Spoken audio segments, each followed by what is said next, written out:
Hi, Rocky Biasi here with an Accidental Counsellor news update. Early in March this year, we presented the very first Accidental Counsellor training in Sydney for the year in 2013, and there was a great group of people there that I've worked with over the 2 days. Now, for those of you who attended the training, this is a bit of a refresher and a reminder. As you know, over 2 days, there are many strategies and techniques that we look at, but I wanted to just talk about one today.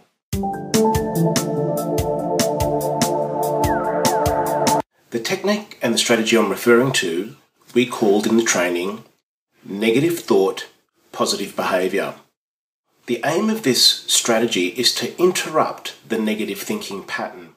All too often, as accidental counsellors, we would have experienced working with people who have negative thoughts and beliefs, and when we try to challenge them on that cognitive level, usually we come unstuck. The client will hold on to rigidly their own self-concept and their own belief. So what we need to do is we need to interrupt the pattern, and one of the ways we talked about doing this in the workshop was by asking people to use their imagination. Say, look, you're entitled to have a break, a holiday from this negative thought. It's weighing you down, as you're telling me. It's really affecting you badly. So what if you were to just imagine if you were, for one day, not to have that thought bother you, and even if it was around, it just didn't affect you. Well, certainly not as much.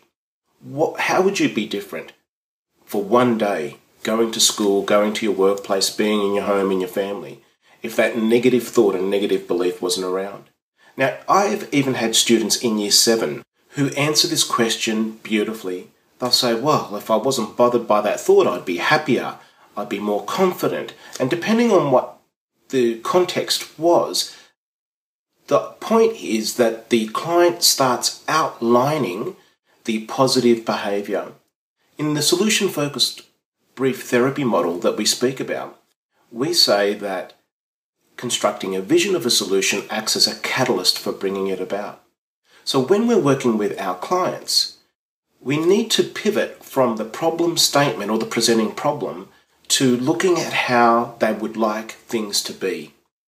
And the research is saying that the more and more a client can, with much detail and specifics, outline how they would be or how the situation would be, they start stepping into that. And this makes sense, doesn't it? How could we possibly know where we're going to go or what change we're going to make if we don't have a clear picture or a clear idea of where we're headed? So in summary, to create a pattern interruption, we can say to people, look, you're entitled to have a break from this, and I'm just wondering, just use your imagination here, if for one day this thought wasn't bothering you as much, how would you be? How would you be different? What would be different with you in that day? And really spend a lot of time with that person, unpacking with clear detail exactly how they'd be. I hope this has been a reminder for those of you who have attended the training, and for people who have seen this video and are wondering what the Accidental Counsellor training is all about, there are some details at the bottom of this video on how you can get in touch with us, or you could go to accidentalcounsellor.com. Thank you.